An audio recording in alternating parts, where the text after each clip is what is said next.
Entre los presidentes en funciones que aparecen vinculados con los papeles de Panamá está Enrique Peña Nieto. El empresario Juan Armando Hinojosa, considerado el contratista favorito del actual mandatario mexicano, habría ocultado más de 100 millones de dólares en paraísos fiscales. Se trata del mismo hombre señalado por vender a la primera dama de México una mansión conocida como la Casa Blanca. Argentina. Los documentos revelados también dan cuenta de que el actual presidente argentino Mauricio Macri estuvo al frente de una sociedad que compartió con su padre y hermano en las Bahamas. Aunque ya la presidencia argentina aseguró que el mandatario nunca tuvo ni tiene participación en la empresa vinculada al denominado paraíso fiscal, la oposición pide una investigación. Él es absolutamente transparente respecto a su patrimonio. Lo que ha aparecido es como director sin activos, sin capital, digamos, en una empresa del padre que está declarada por el padre ante la AFIP y que ni siquiera tuvo movimientos. Venezuela. De Venezuela aparecen también Víctor Cruz, excomandante en jefe del ejército durante el gobierno de Hugo Chávez, y Jesús Villanueva, director de PDVSA entre 2005 y 2008 y actual auditor de la petrolera. Cruz fue acusado de malversación de fondos y dejó el cargo en 2001. En 2002, las autoridades iniciaron una investigación en su contra y en abril del 2007, los fiscales lo acusaron de enriquecimiento ilícito. Brasil. En el caso de Brasil se menciona a Eduardo Cunha, presidente de la Cámara de Diputados, y al político João Lira. Cunha está acusado de corrupción activa y lavado de dinero proveniente de Petrobras. Fue quien autorizó el trámite de juicio político contra la actual presidenta Dilma Rousseff. Colombia.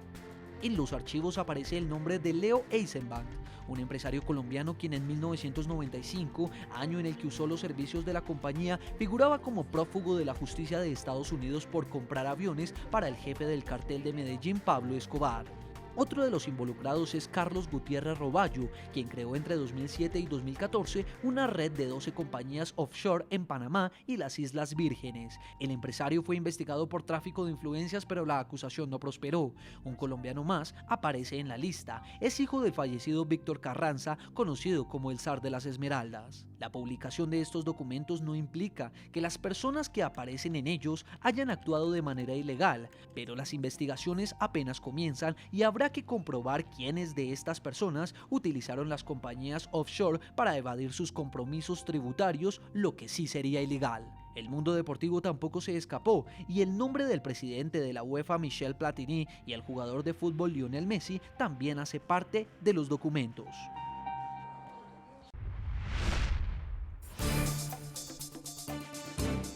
Vamos inmediatamente nuevamente con Gerardo Reyes, director de la Unidad de Investigación de Univisión. Y lo hemos invitado porque es integrante de este consorcio internacional de periodistas que lideró la investigación conocida como los Panama Papers. Señor Reyes, para finalizar, a nivel de Latinoamérica, ¿cuáles son los otros casos en los que también encontramos implicados y cuál debe ser la reacción que a su juicio deben tener las autoridades al respecto?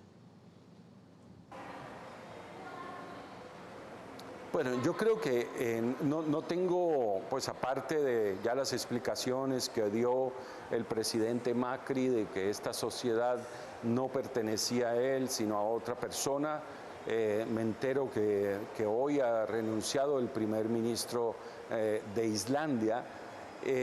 Los gobiernos van a tener que responder no necesariamente por quienes aparecen allí, sino por qué van a hacer.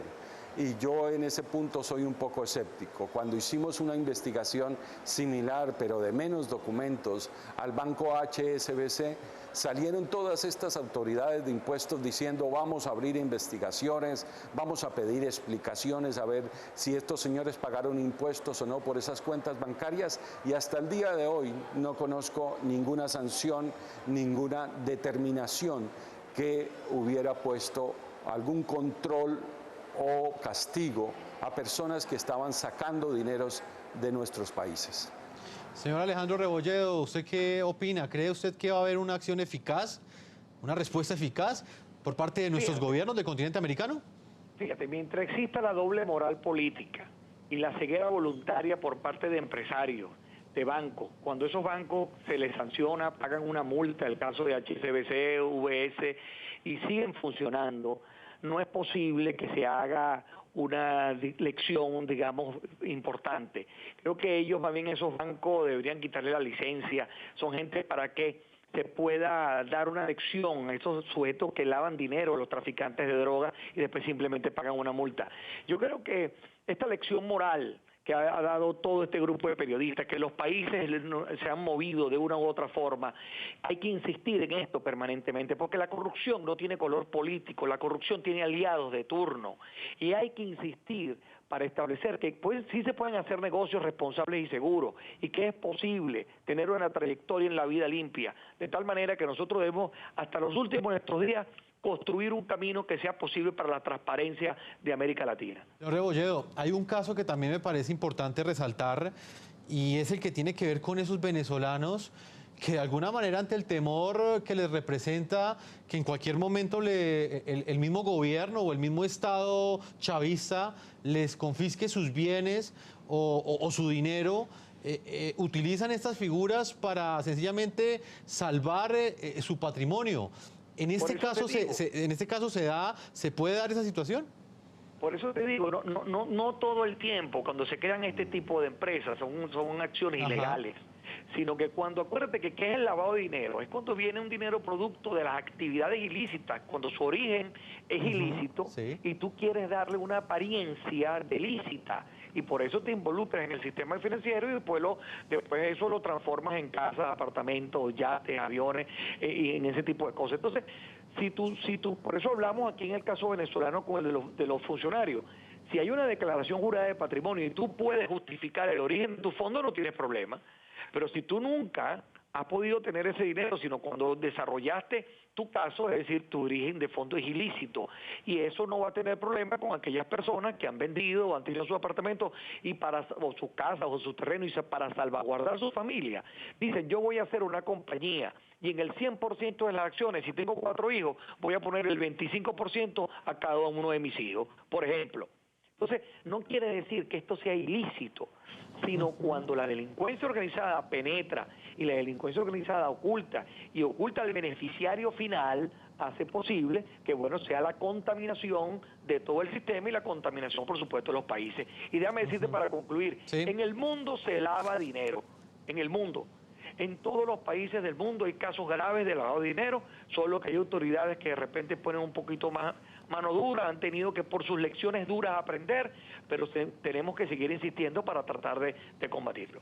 Juan Mario Lacerna, ¿usted es optimista o pesimista frente a las decisiones que deberá tomar Panamá de aquí en adelante? ¿Cree que habrá un cambio de rumbo? Usted me lo decía anteriormente que en Suiza sí hubo una presión internacional, Suiza cambió ese rumbo. ¿En Panamá va a suceder lo mismo? Yo creo que sí, indudablemente. Mire, hay un acuerdo en la OCDE para ir cerrando los paraísos fiscales. Hay una lista, eso antes en la OCDE se llamaba paraísos fiscales y después por presión de Panamá le cambiaron de nombre, entonces creo que lo llaman países con baja tributación y bajos controles, etcétera.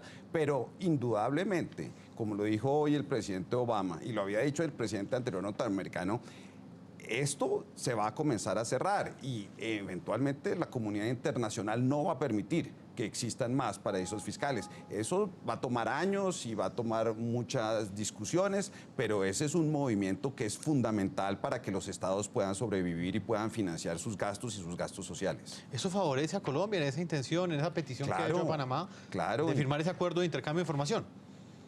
Enormemente, enormemente, digamos. Uno se podría... Es increíble que estemos pensando en una reforma tributaria cuando en realidad eso implica es gravar a la gente que ya está siendo grabada a unas tasas altísimas y no más bien pensar en perseguir los dineros ilegales y verificar los dineros que se están girando a los paraísos fiscales y controlarlos. Yo creo que eso es fundamental. Juan Mario Lacerna, le agradezco el tiempo y la explicación que usted le ha dado a nuestros televidentes de este importante tema. También le agradezco a Gerardo Reyes, director de la Unidad de Investigación de Univisión y integrante del Consorcio Internacional de Periodistas, uno de los comunicadores que lideró esta importante investigación. Gerardo, muchas gracias por haber estado con nosotros. A ustedes, gracias.